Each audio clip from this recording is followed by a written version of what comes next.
соат ба вақти Прага расо 13 аст ва бо тозатарин таҳвилоти Тоҷикистону ҷаҳон ман Шаълои Гулхоҷа дар хидмати шумо қарор дорам. Сархати барномаи имрӯз 7 май. ҳавои номуносиб дар вилояти Хатлон ду наврасро зери ҷӯйбори бетонӣ ба ҳалокат расон. Сел чандин хонаву моликияти мардумро ҳам хароб кард. Владимир Путин барои чорум дафъа савганди садоқат ёд намуд. Президенти Русия ваъда дод ки кишварро ба хотири пирӯзиҳои бузург ҳимоят хоҳад кард. Клянусь при осуществлении полномочий президента Российской Федерации.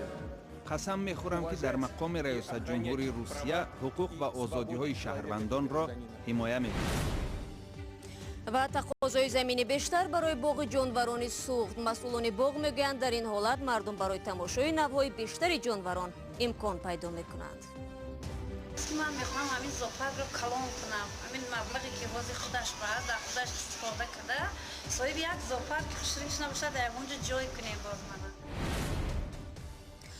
дар ноҳияи вахш ду навраз дар пай чапа шудани ҷӯйҳои бетонӣ ба ҳалокат расиданд. ин ҳодиса шаби гузашта рух додааст. Рустам Давлатви 12 сола ва Маҳмадалӣ Саидбекови 15 сола сокинони деҳаи Бустон ҳини нигоҳбини чорво аз борону боди сахт зери ҷӯйҳои бетонӣ панаҳ бурданд. Вале ҷӯйҳо чапа шуданд. Як навраси дигар ҳам ҷароҳат бардоштааст. Табибон вазъи ӯро вазнин арзёбӣ мекунанд.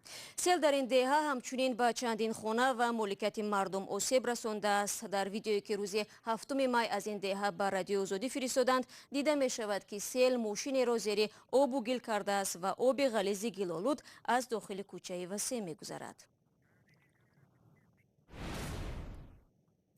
баъди пирӯзӣ дар интихоботи президентӣ Владимир Путин имрӯз расман савганд ёд кард. Дар интихоботи 18 март Владимир Путин бо касби беш аз 76% орои интихобкунандагон раёсати худро боз барои чанд соли дигар тамдид намуд. маросими савгандёдкунии президенти Русия дар пасманзари эътирозҳои мухолифини ҳукумат ва шиёрпартоиҳое ки Путин шоҳи мо нест баргузор мешавад. Хиромон Бақозода бо тафсилоти бештар.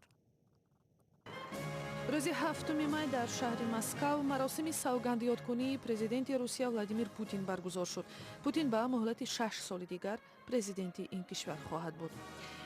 Путин дасти росташро ба нусхаи Конститутсияи Русия гузошта савганди президентӣ ёд кард ва ваъда дод ки барои мардум хизмат карда нишондодҳои иқтисодиро боло мебарад ва кишварро ба хотири ба гуфташ пирӯзиҳои бузург ҳимоят хоҳад кард. Клянусь при осуществлении полномочий президента Российской Федерации уважать и охранять права. қасам мехӯрам ки дар мақоми раёсат ҷумҳури Русия ҳуқуқ ва озодиҳои шаҳрвандонро ҳимоя мекунам. Конститутсияи Федератсияи Русияро ҳимоя ва риоя мекунам. истиқлол, тамомияти арзӣ ва амнияти давлатро ҳимоя мекунам. ба мардум содиқона хидмат хоҳам кард. Владимир Владимирович Путин вступил в должность президента России. Путин 65 сол дорад ва бори нахуст соли 1999 дар мақоми сарвазири ҳукумат сари қудрат омада буд. Баъд ин 4 бор дар мақоми президентӣ интихоб шудааст. Интихоботи имсола 18 март баргузор шуд, вале айни замон мухолифону фаъолон ва нозирони интихоботӣ бо баргузории намоишҳои эътирозӣ аз тақаллуб дар интихобот ва ҳам набуди интихоботи воқеӣ дар миёни номзадон ба намоишҳои эътирозӣ даст заданд. маросими савгандёдкунӣ 2 рӯз баъди он баргузор шуд ки дар як намоиши эътирозии сартосарӣ ба раҳбарии фаъоли мухолифин Алексей Навалный полис 1600 нафарро боздошт кард. дар эътирозҳое ки дар даҳҳо шаҳрҳои Русия баргузор шуд, мардум ба канор рафтани Путин шиёр доданд. рӯ меорем ба мавзӯи дигар. Таи чанд рӯз аст дар шабакаҳои иҷтимоӣ навори муҳоҷирони тоҷик мечархад ки бо автобус ба Русия расипоранд, аммо дар даштҳои Қазоқистон дармонданд. муҳоҷирон бо нашри сабту наворҳо аз масъулон кӯмак хостанд, чун бинобар вайрон шудани автобус 3 шабона рӯз гуруснагиву бехобӣ мекашанд. азбаски сафар бо нақлиёти заминӣ ба Русия арзон аст, садҳо муҳоҷири тоҷик аввал аз Хуҷанд ба Қирғизистон мераванд ва сипас роҳашонро идома медиҳанд. пештар аз ин ҳам чандин бор автобусҳо ки ҳомили муҳоҷирони узбек буданд дар ҳудуди кишварҳои Қазоқистон ё оташ гирифтанд ё вайрон шуданд. ҳамкорам Абдулла Ашуров ин мавзӯъро таҳлил дорад ва ҳоло бо мо мепайвандад. Абдулла салом, оё мақомоти Тоҷикистон ба имдодхоҳии муҳоҷирон вокунише нишон медиҳанд? وزارت نقلیات مسئول تنظیم مسافرکشانی در تاجیکستان میگوید آن اتوبوس‌هایی که مهاجران را به روسیه میبرند اصلا غیر قانونی فعالیت دارند، چون که از این وزارت برای این کار لیسانس نگرفتند. به گفته مسئولان وزارت، صاحبکاران علاهیده اتوبوس‌های کهنه و فرسوده را از قزاقستان و قرقیزستان کرا کرده به مهاجرکشانی مشغولند. اما به گفته مسئولان این اتوبوس‌ها نه به معیارهای بهداشتی و نه بی‌خطری جوابگو نیستند. این است که اتوبوس‌ها در راه زود ویران میشوند و مهاجران روزها در دشت‌های کلان و به آدم قزاقستان سرسان میمانند. بر علاوه صاحبکاران برای صرفه مبلغ یک راننده را کرا میکنند که در چنین مسافه دراز آنها خسته شده ناگزیر خواب میروند و طول سفر مهاجران دراز و مشقتشان زیاد می شود. اما عبدالله، مقامات تاجیکستان آیا در این رابطه یگان چاره اندیشیدنی هستند تا کی این مشقت مهاجران دوام میکند؟ بله شهلا، طور مسئولان وزارت نقلیات تاجیکستان گفتند این وزارت نیت دارد شرکت ایژن اکسپرس را برای مسافرکشانی از دوشنبه و خوجند به شهرهای روسیه جلب کند، چون به گفته مقامات این شرکت اتوبوس‌های نوین مسافرکشانی را در اختیار دارد که برای مسافرکشانی قلای است. مقامات میگویند این شرکت مجوز کاری هم دارد و به همه طلبات مسافرکشانی از جمله دو راننده، راه بلد و هم امکان خوراکگرکنی را در سالن‌هایش دارد. خب اما در نسبت شرکت‌هایی که مهاجران را سرسان کردند آیا چاره اندیشیده می شود؟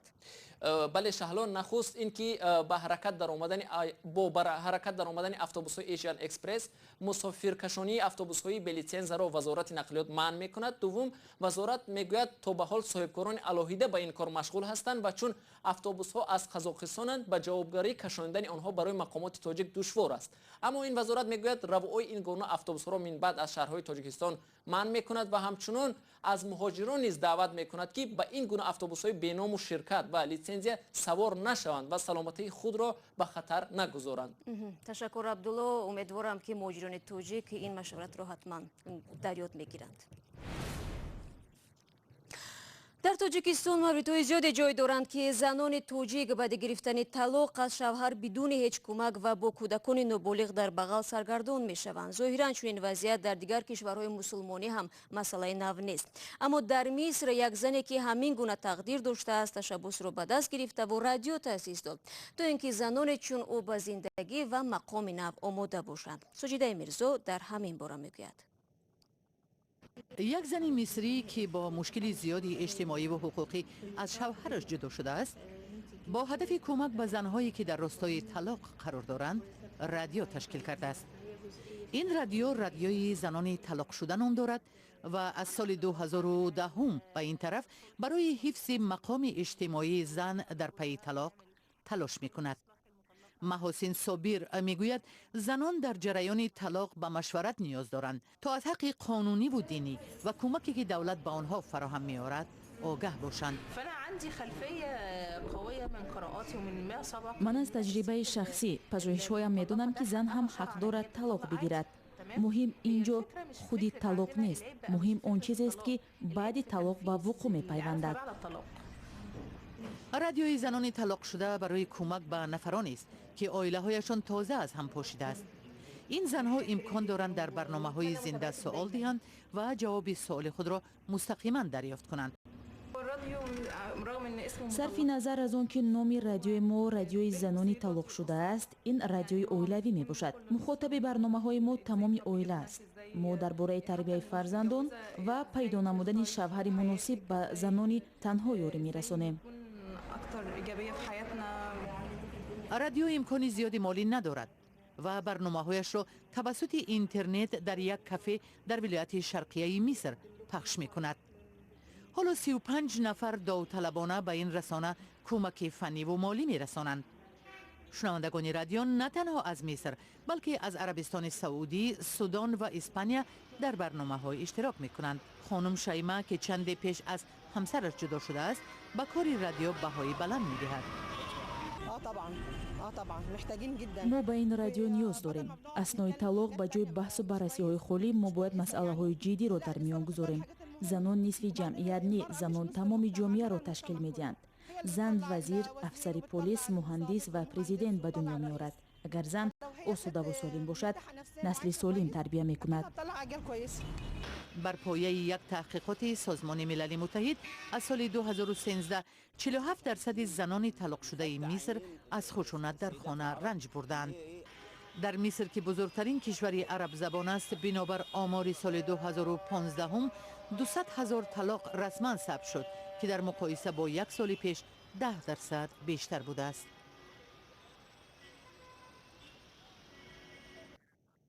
اما در شمال توجیکستان یک هنرمند سابق سیرکی با ابتکار خودش باغ جانوران را سازمان داد. حالا میگوید برای توسعه این باغ به زمین بیشتر احتیاج دارد. هنوز معلوم نیست که مقامات ولایت به این درخواست چی پاسخ میدهند، ولی تماشابینان موجودیت همین گونه باغ را مهم میدانند.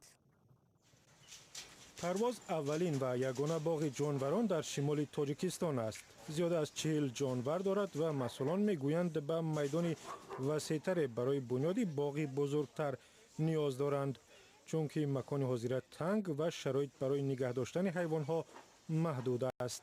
حاضر نیت‌های من همین است که من می‌خوام همین زوپاک رو کلان کنم. همین مبلغی که حاضر خودش باید در خودش استفاده کرده، صاحب یک زوپاک خشریش نباشد در اونجا جای کنیم باز منم.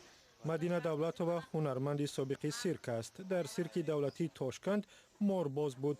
8 سال پیش به خوجند برگشت و با قرض بانک این باغ جانوران را بنیاد کرد. من حیوانات خودم دوست می‌دارم. اولین جانوران باغ هم از تحفه دوستان و ارمغانی بودند. ایده باز کردن باغ جانوران از جانب دوستان و نزدیکان مدینه دستگیری یافت. از زوپاک دوشنبه خریدم. از طرفی تشکیل خشت بارو هستم. همکارای خودم هستم. دو تا مارم همینجا هست کرالیسکی پیتون. همینا من به سوال اومدگی تشکیل. من می شیر من به $70,000 بغل کرد. من بانک خما میگویم که بدین من روام البته به دستگیری میکنیم بیایتون گفته. اکنون حاضر هر خیلی تیگر مبلغی تا $5,000. بله $5,000 پلنگ بله. باغ جانوران پرواز حالا در یک گوشه باغ فراغتی شهرک بابا جان غفوروف جایگیر است. تماشابینان از تمام گوشه های ولایت سوخت می آیند.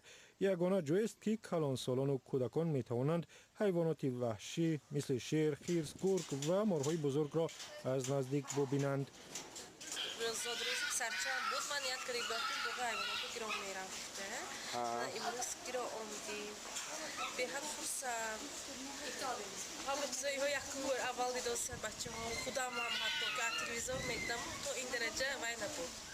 باغ حیوانات خصوصی با مبلغ تماشای مردم فعال است. بلیط برای کلانسالان 5 و برای کودکان 3 سامانی است. البته دشواری هست. وقتی این کار رو سر کردیم باید حرکت کردن در کار که دشواری ها بروید. من حاضر خدا بشکر اخیر روزای شنبه یک شنبه آدم میشن مکتبا میبیایم. اینجا به مکتبا میبیان که میشود.